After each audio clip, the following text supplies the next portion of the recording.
I remember a patient, James, who came to see me about 6 months ago. He was 58, fit, successful, did everything by the book. And he sat in that chair right where I'm sitting now, and after a long pause, he said, "Dr. Weston, I feel like my body is slowly betraying me." He wasn't just talking about the gym. He was talking about that lack of spark, the difficulty with erections that was starting to creep in, the feeling that the vitality he'd always known was slipping away. It's a question so many men carry with them, but rarely voice out loud. Is this just aging? Is this my new normal? Today, I want to answer that question with a gentle but firm no. We're going to talk about something incredibly simple, something you likely have in your kitchen that when used correctly can have a profound effect on restoring blood flow. It's about bicarbonate. But it's not just about taking it. It's about understanding why it works and the specific way it helps your blood vessels relax, your hormones function better, and your energy return.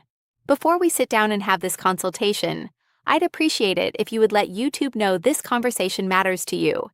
Hit that like button. It truly helps other men find this information. And if you haven't already, please subscribe to the channel so you don't miss the next video. I'm also trying to adjust the posting time of these videos to make sure I'm here when you need me. In the comments below, tell me where you're watching from. And also tell me what time of day are you mostly online. Is it early in the morning with your coffee or late at night when the house is quiet? Let me know and I'll do my best to schedule these conversations for when you're listening. For those of you who are new here, I'm Dr. Claire Weston. I'm a board-certified urologist, and for over a decade, my practice has been dedicated to men, to their reproductive health, hormonal health, and prostate health. In my exam room, I've always believed that listening is the most important procedure I perform. Men often come in expecting to be told to tough it out. My job is to listen to what is said, what is hinted at, and then apply clinical precision to find a solution. We're going to do that same thing today. To understand how to restore blood flow, we first have to understand why it declines. It's rarely one single thing. It's a combination of factors that create a perfect storm in a man's body after 50. First, let's look at the pipes themselves. Your arteries and blood vessels. They are not rigid tubes. They are living dynamic tissues. They are lined with a delicate layer called the endothelium. Think of it like the silk lining inside a fine jacket. When you're young, that lining is smooth and slippery. Blood flows easily and the vessel can expand or dilate when it needs to. But over time, several things happen. Chronic inflammation, often from diet and stress, starts to roughen that lining. Plaque can begin to form, but critically, the vessel loses its ability to relax. It becomes stiff. This is where we encounter a word I want you to remember.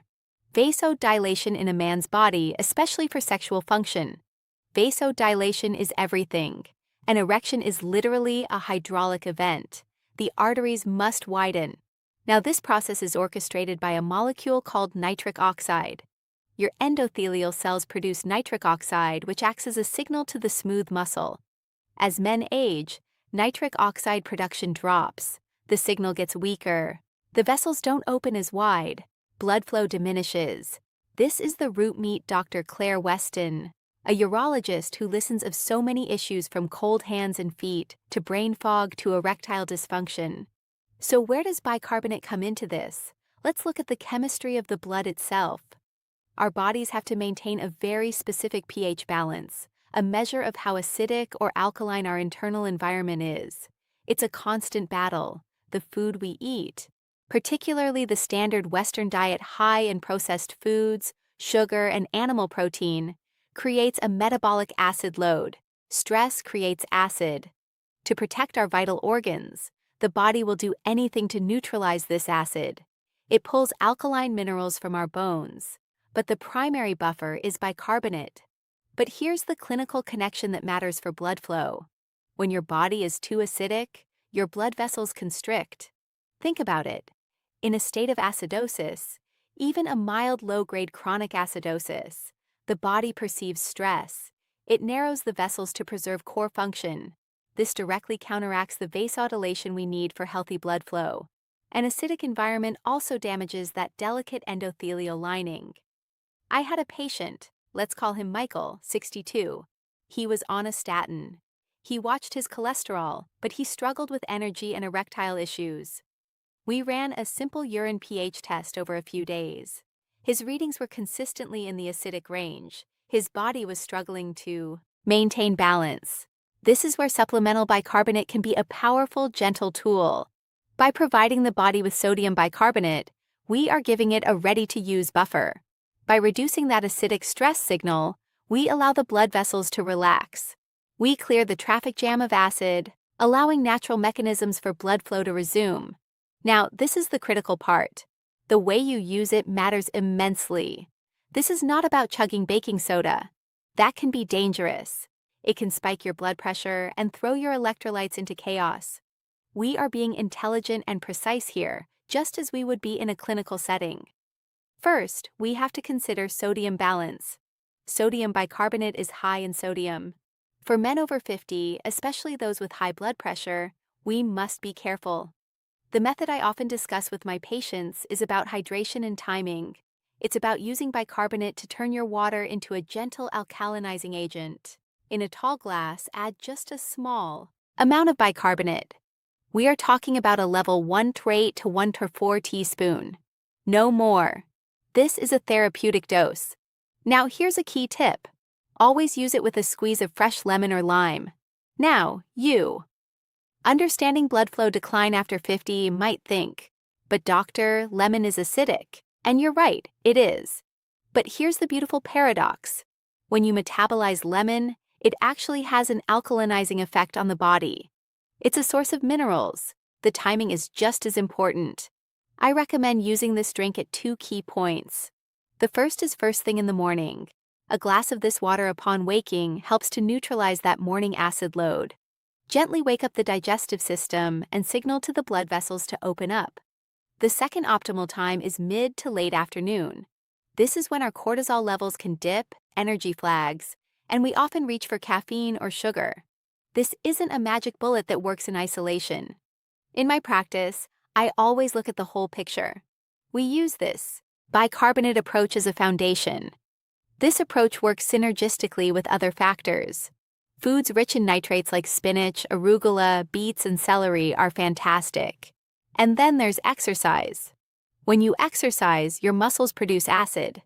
This signal is actually what stimulates the endothelium to produce more nitric oxide. Now, I want to address a common myth. Some people claim that bicarbonate can cure cancer or kill bacteria directly in the blood. As a physician, I need to be clear. The body regulates its blood pH within a very tight window. You cannot drastically change your blood pH by drinking bicarbonate water. Another myth is that it's a replacement for blood pressure or diabetes medication. Absolutely not. This is a supportive strategy, not a medical intervention. Let's talk about another patient, David, 65. His primary concern was prostate health and the urinary frequency that was disrupting his sleep. We often overlook how pH affects the prostate. An acidic environment can irritate the bladder and prostate, exacerbating symptoms of BPH. Within a few weeks, he reported 2 things. First, his urinary stream was stronger. Second, he was sleeping through the night more often. Everything is connected. This brings us back to James. He came back for a follow-up 3 months later. He didn't launch into a list of complaints. He sat down, smiled, and said, "I feel like I have my body back." The blood flow had returned not because of a single pill, but because we had removed the obstacles and given his body the environment it needed to heal itself. So, as we close this consultation today, I want you to take away a few key thoughts. If you are noticing changes in your energy or recovery, do not just accept it as aging. Ask the question, what is the environment inside my body? Is it too acidic? Are my blood vessels struggling to relax? Consider this gentle, supportive approach. Start with high-quality water. Add that small pinch of bicarbonate and a squeeze of lemon. Pay attention to how you feel. Notice your energy and recovery. And please have a conversation with your own doctor. Print out this video if you need to take it to What is Vasodilation and Why Nitric Oxide Matters Them and discuss it. A good doctor will appreciate a proactive patient. Taking ownership of your health isn't about drastic measures. It's about the quiet daily decisions to support the body you live in. Respect the incredible machine. If this conversation resonated with you, please share it. Share it with a friend, a brother, a colleague who might be struggling in silence. Give them a safe space. Don't forget to subscribe so we can continue this conversation. I look forward to reading your comments. Take care of yourselves. Be patient with your bodies. I'll speak to you soon.